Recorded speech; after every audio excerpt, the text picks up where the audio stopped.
Assalamualaikum warahmatullahi wabarakatuh. Nama saya Juliating dari 10 RPLC.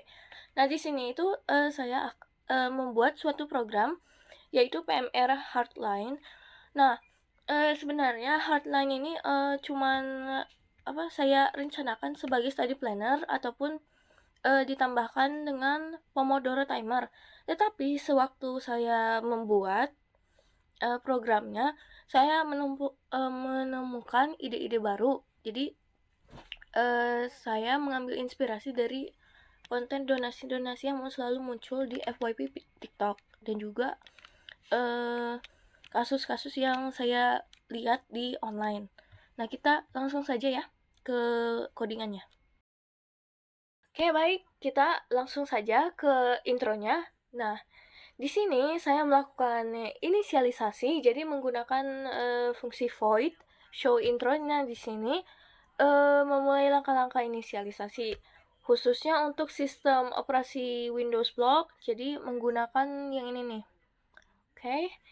Digunakan untuk mendapatkan handle konsol melalui std output handle yang diperlukan untuk mengubah warna teks pada terminal Windows. Jadi setelah persiapan handle pada sistem, nanti program akan segera memanggil clear screen untuk memastikan layar bersih sebelum menampilkan konten pengantar. Oke, seterusnya itu untuk pembuatan dan animasi logonya ini fungsinya itu akan mendefinisikan logo program dalam bentuk SCR yang disimpan dalam vector string. Jadi program akan masuk ke loop untuk mencetak setiap baris logo. Nah, di dalam loop ini terdapat efek animasi fade in, warnanya eksklusif untuk Windows. Jadi di mana set console text attribute ini itu mengubah warna konsol dari kode 9 ke kode 14 secara bergantian. Nah, setiap baris dicetak dengan efek typewrite ini yang sangat cepat itu diikuti jeda 120 milidetik menciptakan tampilan logo yang dinamis jadi berkedip. Nah, setelah logo selesai dicetak, warna konsol diatur ulang ke warna yang default.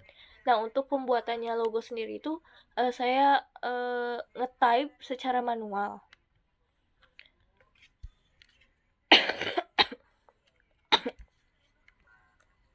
Setelah logo, program mencetak garis pemisah nih. Dan judul utama itu PMR Hardline Aid and Donation dengan efek typewrite yang sedikit lebih lambat, penundaannya sekitar 5 milisecond per karakter kalau nggak salah. Bagian ini diakhiri dengan instruksi untuk melanjutkan press enter untuk continue. Jadi program ini tuh kemudian menggunakan scene ignore di sini nih.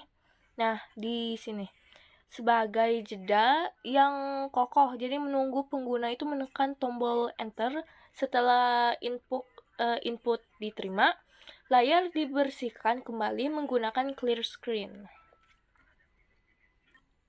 Nah, setelah kita press enter, ini akan keluar sebuah prolog naratif. Nah, ini saya mengambil inspirasi dari story base game. Jadi memberikan nuansa kayak story game gitulah. Nah, jadi di bagian inti naratif pengantar atau prolog, kemudian itu disajikan. Nah, baris-baris cerita ini itu mengenai latar belakang, mengenai ya TMR di sekolah SMKN 1 Cimahi. Jadi di sini saya disimpankan yang ini nih baris-baris ceritanya itu disimpan di dalam vector screen, jadi intro lines. Setiap baris itu dari narasi ini dicetak satu persatu dengan efek pengetikan yang dramatis dan lambat, sekitar penundaannya itu 40 milisecond per karakter. Jadi selain itu fungsi ini menambahkan jeda yang cukup lama antara setiap baris itu yang selesai, memberikan waktu kepada pengguna untuk membaca dan merasakan suasana prolog-prolognya. Nah, ini awalnya Saya menuliskan prolog-prolog yang lumayan panjang gitu, jadi full background, tapi takutnya terlalu lama, jadi saya singkatkan saja prolognya. Dan mission system ready, jadi pesan status ini tuh menggunakan perubahan warna. Nah, hijau untuk ready dan merah untuk instruksi, jadi pada Windows untuk penekanan visualnya. Akhirnya, jadi program mencetak instruksi press enter to begin your journey. Dan kembali melakukan jeda scene menggunakan scene ignore untuk menunggu pengguna memberikan input terakhir sebelum keluar, dan fungsi show intro dan melanjutkan ke menu utama program. Oke, jadi bagian logo udah saya presentasikan. Kita akan lanjut ke main screen. Pertama-tama kita ke void show main dulu, show main page. Nah, di sini itu fungsi void show main page itu bertanggung jawab untuk menampilkan menu utama program secara berulang dan mengelola navigasi pengguna. Nah, itu fungsi ini itu mengimplementasikan menggunakan loop tak terbatas while true. Memastikan menu itu tetap ditampilkan, jadi sampai pengguna itu secara eksplisit memilih untuk keluar. Setiap iterasi loop dimulai dengan membersihkan layar menggunakan clear screen.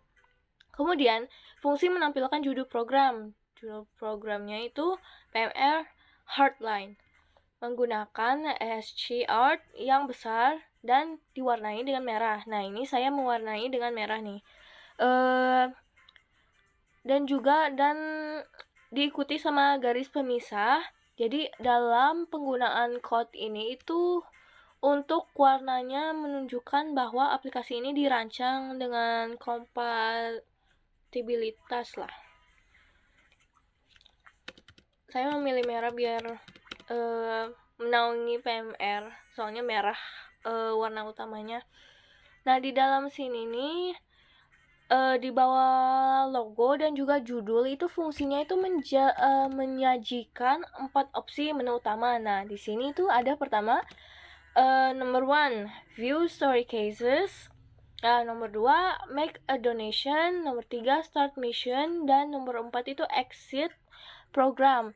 Nah, di sini untuk view story cases itu saya ada meletakkan beberapa cases, jadi kita bisa menekan mana satu yang kita ingin membaca story case-nya. Nah, setelah kita membaca, tapi boleh langsung aja ke make a donation. Jadi untuk donation ini kita akan memilih salah satu cases dan berapa jumlah yang ingin kita donasikan, ataupun kita bisa mendonasikan benda. Jadi boleh beras, boleh apa.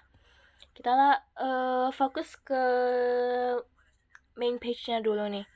Text menu. Jadi ini dicetak dengan warna putih untuk kontras yang lebih jelas. Jadi program itu kemudian meminta pengguna itu memasukkan pilihan dengan pesan enter your choice. Setelah input itu, program membersihkan buffer input yang tersisa dengan scene ignore untuk mencegah masalah input yang tidak terduga. Jadi pada loop berikutnya prakteknya itu tidak akan terganggu, jadi berjalan dengan baik dalam pemrograman C++ konsol.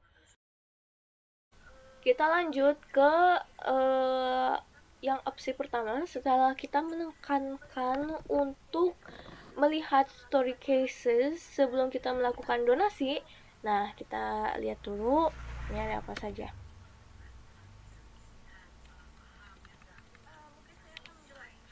Mungkin saya akan menjelaskan mengenai fungsi-fungsi di dalam codingan ini terlebih dahulu.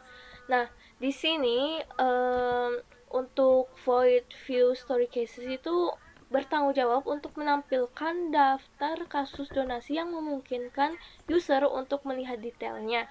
Nah, fungsi ini itu dimulai dengan memanggil clear screen untuk memastikan daftar itu ditampilkan pada halaman yang bersih. Setelah itu fungsi ini mencetak judul halaman yaitu view cases dengan menggunakan ASCII.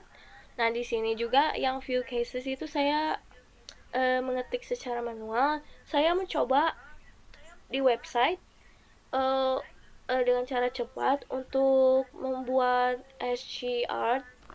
Maaf ya kalau salah sebutnya. Tapi pas diminta generate ASCII-nya, ternyata hasilnya berbeda di dalam codingan. Jadi saya memutuskan untuk mengetik sendiri saja secara manual. Dari objek donation cases yang berisi detail kasus, jadi loop ini tuh dirancang untuk menampilkan maksimal 13 kasus pertama. Untuk setiap kasus itu akan dicetak nomor urutannya, diikuti oleh judul kasus yang di sini, cases list title. Di bawah setiap judul ini itu fungsinya itu memanggilkan show goal progress. LL itu adalah long. Ini bagian menampilkan detail kasusnya ini. Nah, blok yang if pertama ini itu menangani pilihan ID kasus yang valid dari 1 hingga ukuran total cases list. Jadi kalau pilihannya itu berada di rentang ini, program itu akan mengambilkan referensi ke objek donation case. Kemudian program akan mencetak deskripsi kasus menggunakan efek typewrite. Jadi saya itu mengimplementasikan typewrite itu di setiap kasus-kasus, dan juga di fitur tersebut saya implementasikan ke kalau nggak salah saya implementasikan juga di start mission. Jadi di start mission itu ada kayak sim live sim. Nah, di situ saya nanti akan menjelaskan. Sekarang kita akan lanjut ke sini. Untuk menampilkan kasus tambahan yaitu pilihan 14. Nah, di sini codingannya yang else if. Jadi choice-nya itu di sini itu menangani opsi untuk melihat kasus tambahan. Nah, kalau usernya memilih 14, nanti layarnya akan dibersihkan dan program akan mengulang dari ID kasus ini yang 14 hingga akhir daftar. Nah, untuk setiap kasus tambahan ini itu programnya itu akan mencetak ID, judul, subjudul, dan deskripsi penuh menggunakan typewrite dengan kecepatannya sekitar 20 milisecond per karakter. Nah, ini diikuti juga saya tambahin progress bar juga dan garis pemisahnya biar tidak kecampur, dan juga untuk kerapian juga. Memastikan jadi usernya itu dapat melihat semua detailnya yang mungkin tidak muat di tampilan, jadi daftarnya itu disingkatkan awal. Oke, kita akan lanjut ke live sim. Nah, di sini itu ada fungsi-fungsi itu yang membentuk inti dari mode simulasi kehidupan live sim dalam program PMR Hardline. Jadi di mana tindakan pemain itu mempengaruhi berbagai statis seperti morality, stress level, team trust, reputasi, dan juga program donasi. Jadi tujuannya itu untuk memberikan nama yang lebih spesifik dalam konteks menampilkan progres uang. Nah, satu lagi yang fungsi void donate to case ini itu menangani donasi uang dalam mode live sim. Jadi yang memvalidasi ID kasus dan jumlah donasi yang dimasukkan pemain. Nah, setelah itu simulasi pemrosesan. Fungsi ini memperbarui progres donasi. Yang paling penting itu fungsi ini memberitahukan status yang statis pemain, reputasi dan tim trust itu meningkatkan secara proporsional dengan jumlah donasi. Oke, selanjutnya yang fungsi void donate supplies to case. Nah, ini itu menangani donasi perlengkapan dalam mode live sim. Pemain itu diminta untuk memasuki nilai estimate uang itu estimate uang dari perlengkapan tersebut ataupun menggunakan nilai default yang saya setkan itu 50.000. Setelah input divalidasi dan simulasi pemrosesan, jumlah ini ditambahkan ke total donasi kasus target. Dalam game ini di sini itu ada void fundraising event yang itu menstimulasikan acara penggalangan dana fundraising. Pemain itu harus memilih satu kasus untuk dipromosikan dan kemudian memilih strategi penggalangan dana. Nah, pidato emosional, bertemu donor yang ditargetkan, dan koleksi tertutup. Nah, ini adalah pilihan strategi yang akan mempengaruhi hadiah uang yang dikumpulkan serta konsekuensi pada statis pemain. Nah, jika untuk pidato emosional ini pemainnya memilih ini, hadiahnya besar, uangnya besar pasti, tetapi nanti ada konsekuensi pada statis-statis, mungkin pada stres ataupun pada morality. Di sini ada training day, jadi rutinitas yang mengurangi stress level dan meningkatkan tim trust serta reputasi. Kalau yang training. Nah, kalau school duty di sini tugas sekolah. Jadi ini penanganan insiden cedera ringan di sekolah. Pilihan yang diambil mempengaruhi statis juga morality, reputasi dan stress level. Jadi ini berdasarkan kepatuhan protokol versus tindakan pribadi. Disaster response, jadi ada skenario musibah, gimana kita responnya. Misi simulasi itu berisiko tinggi. Nah, di dalam cerita itu terjadinya bencana banjir. Nah, di sini pilihan ini kita bisa memimpin penyelamatan beresiko, koordinator logistik, atau fokus pada yang rentan. Jadi memberikan multiplier statis yang besar, terutama pada stress level yang tinggi, mencerminkan sifat stres dan respon bencana. Untuk rest day ini nanti user itu diberikan pilihan antara istirahat, dan istirahatnya ini bisa mengurangi stress level yang drastis, ataupun membantu administrator ataupun administrasi itu akan meningkatkan reputasi dengan sedikit peningkatan stress level. Untuk event acak itu secara random di dalam void daily event ini itu menambahkan unsur ketidakpastian harian. Nah, ini berdasarkan pada angka acak di sini. Jadi berbagai event minor itu terjadi yang mempengaruhi statis pemain.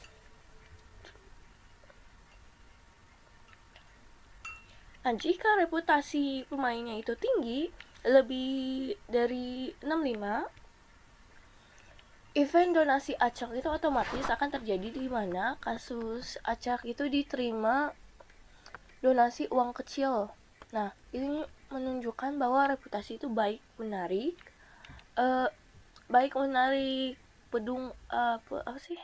pendukung pasif. Oke, kita coba dirunkan codingannya. Nah,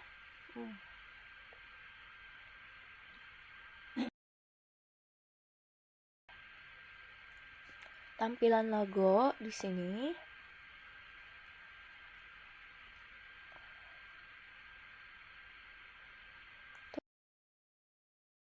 press enter to continue. Press.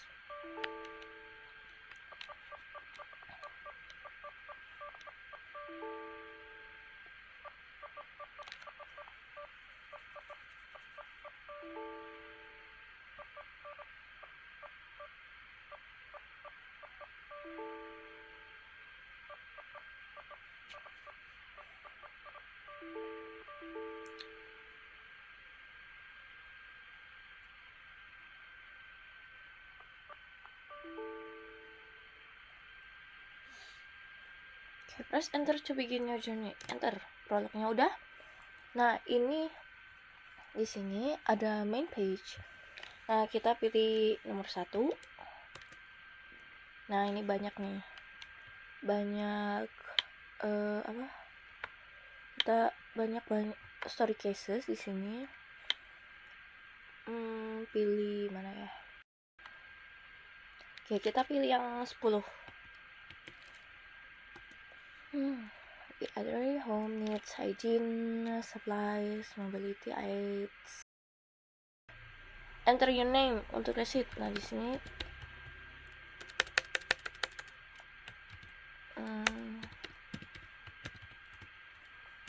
enter your name.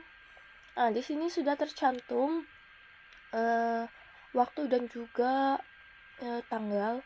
Nah, di sini ada transaksi nomor, nama user, dan metode donasi. Nah, di sini ada jumlahnya. Untuk cases yang untuk berapa nih? Cases yang 10 untuk elder care packs. Nah, nanti story case untuk elder care packs ini itu akan diupdatekan. Nah, saya mendonasikan 1 juta sesuai dengan goal yang di sini. Jadi otomatis progress barnya itu akan penuh, mengindikasikan bahwa case tersebut itu telah mencapaikan goal progressnya. Press enter, udah. Nah, seterusnya kita mencobakan yang start mission.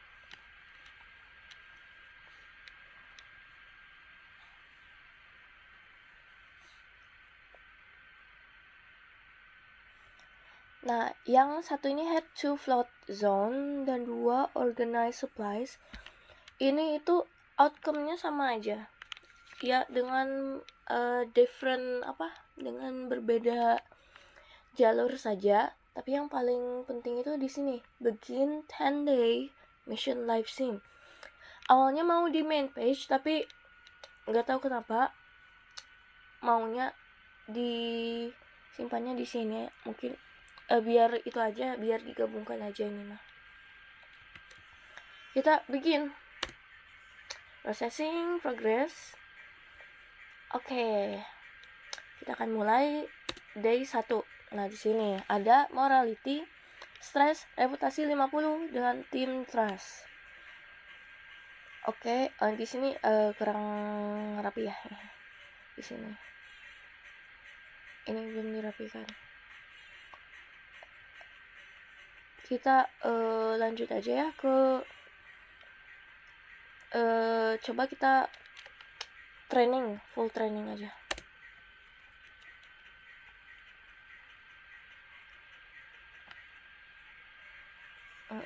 Oke. Nah, ini ada perbedaan nih di sini, di statistik di sini. Kita coba satu lagi.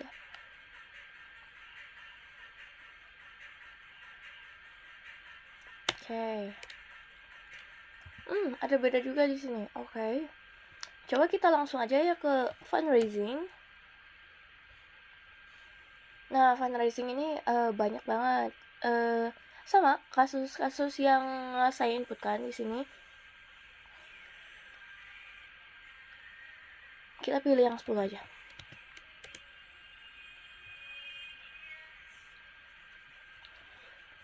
Oke, kita itu cara untuk mendapatkan uang yang kita perlukan, kita harus apa? Kita 2 lah, udah. Mau meet targeted donors. Donor meetings were productive. Oke, dapatnya itu 80.000. Oke. Lumayan. Kita lihat dulu school duty-nya gimana. Get their head during PE. Teacher is panic.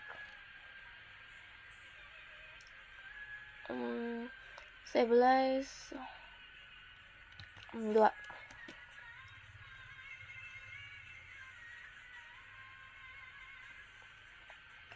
Oke. Oke, ada perbedaan nih di sini. Kita disaster response. A flash flood impact a riverside hamlet. People need evacuation. Ya, 2 lagi.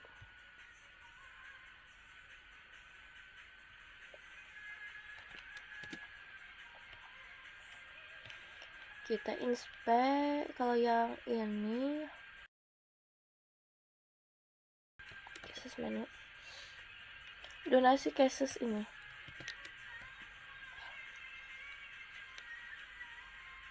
Oh ya, kenapa 10 lagi ya? Oh, ini udah.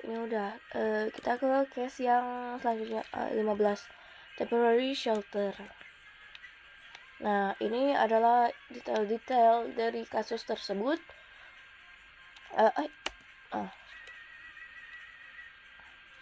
Nah, di sini udah 1 juta lagi. Biar cepet. What the? Salah. 21 choice-nya. Oke. Funding will support counseling team, child friendly. Oke, langsung aja ya donasi. Oke, yang bener. 1. Kalau kalau melebihi iseng-iseng mau yang 0 kayak gini, otomatis error kayak tadi. Sebaiknya yang maksimum 1 juta. Oke, langsung coba processing donation. Go reach for this case. Oke, udah. Kita back aja tanpa basa-basi. Oh, you're a local journalist. Ini adalah scenario yang random, secara randomnya di sini. Oke, bagus.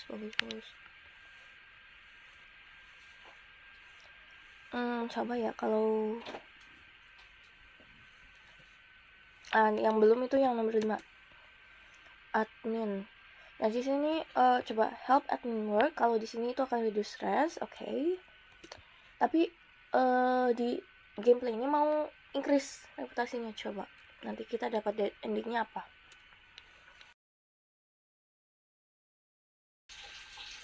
Oke, morality kita itu menambah. Nah, ini telah mencapai nih. Ini minimal 3 donasi yang mencapai 100% dan kita telah mencapaikan tersebut. Nah, sini coba kita tingkatkan lagi, kita donasi lagi.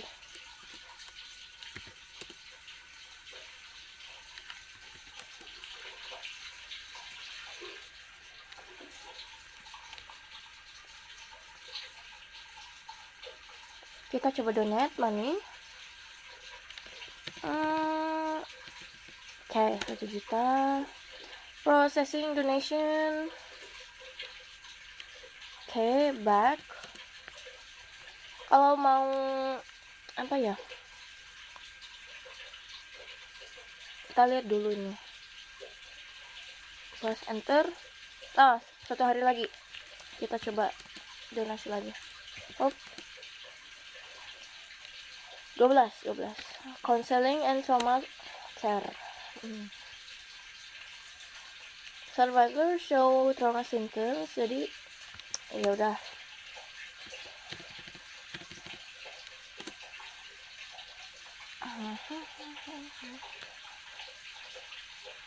Back.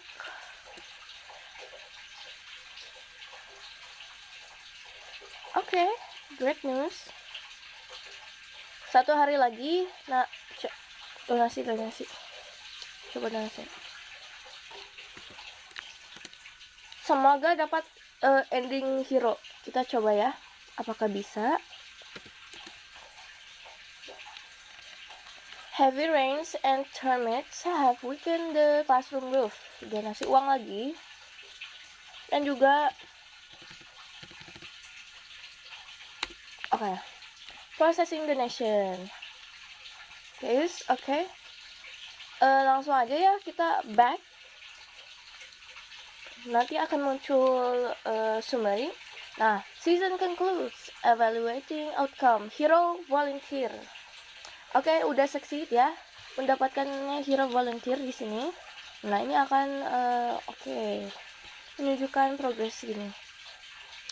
Thank you for playing. Itu saja penjelasan dari program PMR Heartline ini. Jadi terima kasih atas perhatiannya dan juga terima kasih sudah menonton.